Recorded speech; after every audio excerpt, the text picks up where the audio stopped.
They're all printed goods. Have you ever wondered where it all started?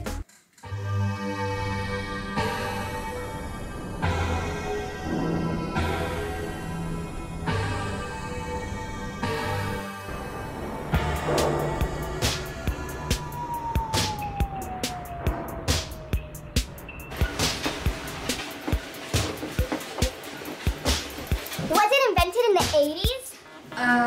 No.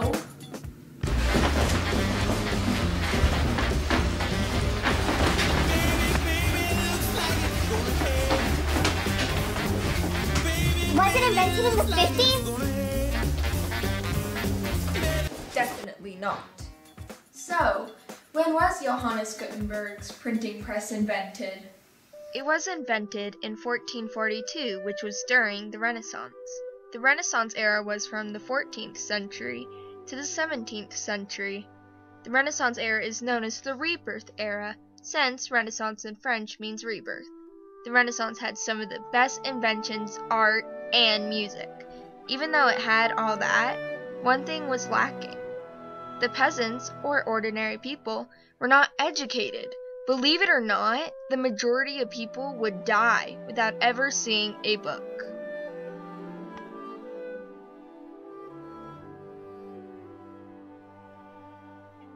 The Catholic Church was a large part of the Renaissance era. The Church controlled everything, including the education of the people. Almost all of the people did not know how to read or write. A small number of the people who would know how to read and write, besides the priests, would be taught merchants. Why would the Church do this to the people? The Church did not want the people to know how to read or write for the reason that they would lose power over the people. Due to the fact the people were not well educated, the priests could tell them pretty much anything and they would believe it. Besides the Church controlling the people's education, books were very scarce because books were handwritten. Most of the time, books would be written in a room in a large monastery called a scriptorium. There, the books would be written by a monk with quail feathers and ink to write on parchment.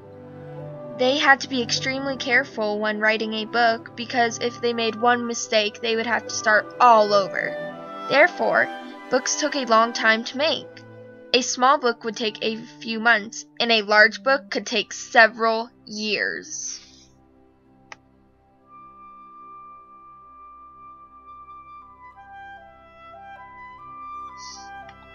Finally, someone had came up with the idea of movable type.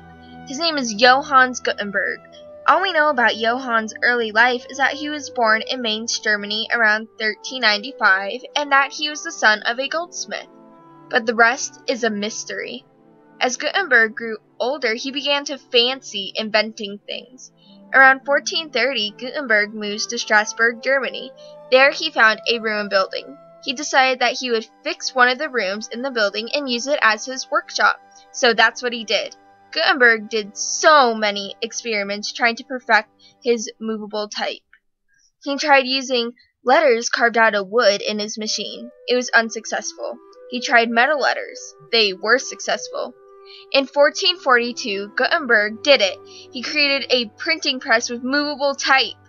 He used a screw press and oil-based ink along with the movable metal letters. His machine could print up to 1,000 copies of the same page. After Gutenberg invented the printing press, he had the urge to make a Bible, although he didn't have enough money to make a Bible. So he borrowed money from a goldsmith in Mainz. The goldsmith's name was Faust. Once Gutenberg had the money to finish the Bible, he did. In 1454, Gutenberg had finished his Bible. Each Bible had 1,282 pages, and each page was 42 lines. He made a total of 180 Bibles. But of course, great inventions come great opposition. The church and the elites did not like the idea that the peasants would be able to learn how to read Gutenberg's 42-line Bible. The church formed a Protestant Reformation led by Martin Luther. Whoa, that's crazy. And to top it all off, Faust wanted his money back. But Gutenberg wasn't able to give Faust his money because he spent all of it making his Bible. So Faust and Gutenberg went to court, and Faust won the case. What does that mean for Gutenberg? That means that Gutenberg had lost his printing press, Bibles, and tools to Faust. Poor Gutenberg. After that, Gutenberg lived the rest of his life poor, and he died in 1468. But his invention spread throughout Europe and eventually the world. Even today, scholars and professors name Gutenberg's invention the best in the millennium.